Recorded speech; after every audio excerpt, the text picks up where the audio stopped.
Bonjour Monsieur le Ministre, Isabelle Mandreau du journal Le Monde. Comment expliquez-vous les différences en fait du taux de participation entre le nord et le sud du pays? Puisqu'il y a pas mal de différences, je crois, entre le nord et les wilayas du sud.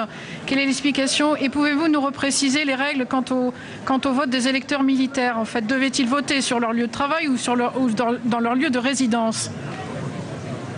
La différence de participation entre le nord et le sud, peut-être je dirais que le sud sont un peu plus libres, ils sont un peu plus patriotes, parce que c'est leur destin qui est en jeu.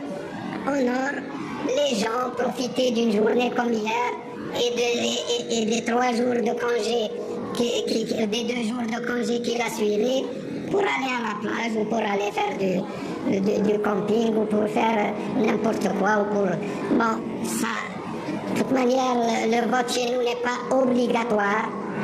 Le vote est un devoir, il n'est pas obligatoire. On ne sanctionne pas ceux qui votent.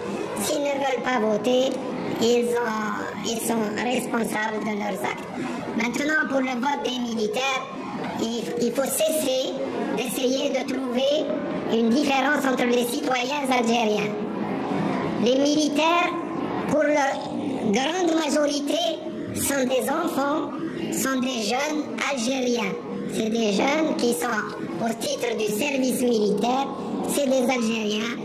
Ils ont des familles, ils ont des parents, ils ont éventuellement des épouses.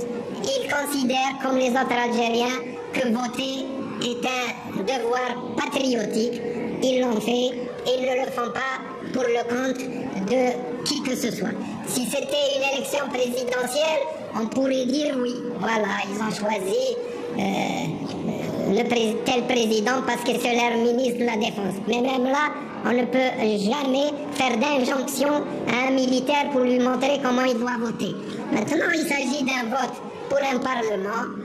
Ils ont voté pour un parti ou pour une liste en toute liberté, en toute responsabilité. Alors je vous en prie, cessez de vouloir créer une différence entre les Algériens. Il n'y a pas des Algériens civils et des Algériens militaires, ils sont tous Algériens.